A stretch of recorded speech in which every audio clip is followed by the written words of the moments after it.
Bravo à tous les comptes Profitna qui ont réussi à faire ce qu'ils voulaient. Bravo, oui.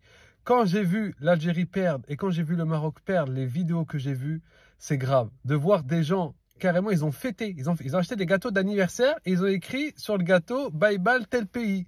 D'autres, carrément, ils ont mis à des singes le t-shirt de l'équipe, etc. Des vidéos. Alors qu'il y a 1 an et demi, vous vous rendez compte, il y a 1 an et demi, les deux pays se supportaient. Grave.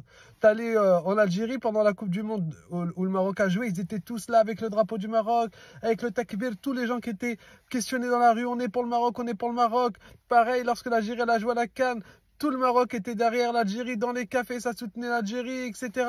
Et aujourd'hui, par la cause des réseaux. Regardez la puissance des réseaux sociaux. Des petits comptes qui, du matin au soir, c'est leur travail. Fitna, fitna, fitna, des mensonges, des fake news, etc. Eh ben, ils ont réussi à toucher le cœur du peuple. Voilà, des gens dans le peuple ont été touchés par leur fitna. C'est très grave, wallahi, c'est très grave. Ne pensez pas que c'est simplement des petits tweets que vous avez fait, des petites publications, des petites fake news. Ah, c'est cool. Non, vous allez rendre des comptes devant Allah Azza wa Jal. De mettre la haine entre peuples croyants, c'est extrêmement grave. Et tous ceux qui participent parce que vous vous faites avoir, craignez Dieu, ne vous faites pas avoir par ces gens-là.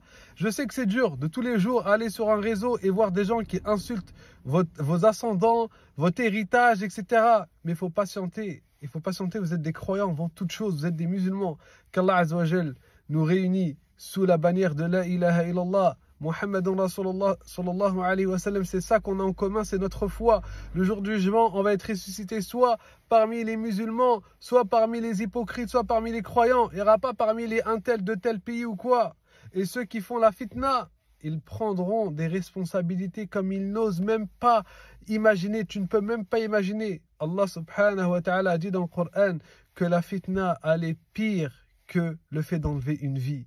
La fitna, elle est pire. Et certains qui vont dire, non, mais arrête, ça parle pas de ça, ça parle de la mécréance. Non, la mécréance, c'est juste une catégorie de la fitna. Mais la fitna, de manière générale, elle est pire. Pourquoi? Parce que regardez ce qu'elle peut donner. Elle peut donner toute chose. Elle peut donner la mécréance. Bah oui, il y a des gens, ils vont insulter des choses qui sont religieuses. Pourquoi? Parce qu'ils vont rentrer dans la guerre des pays et ils vont dépasser les limites et ils vont dire des choses qu'il ne faut pas. Et ainsi de suite. Qu'Allah Azza wa Jal nous guide.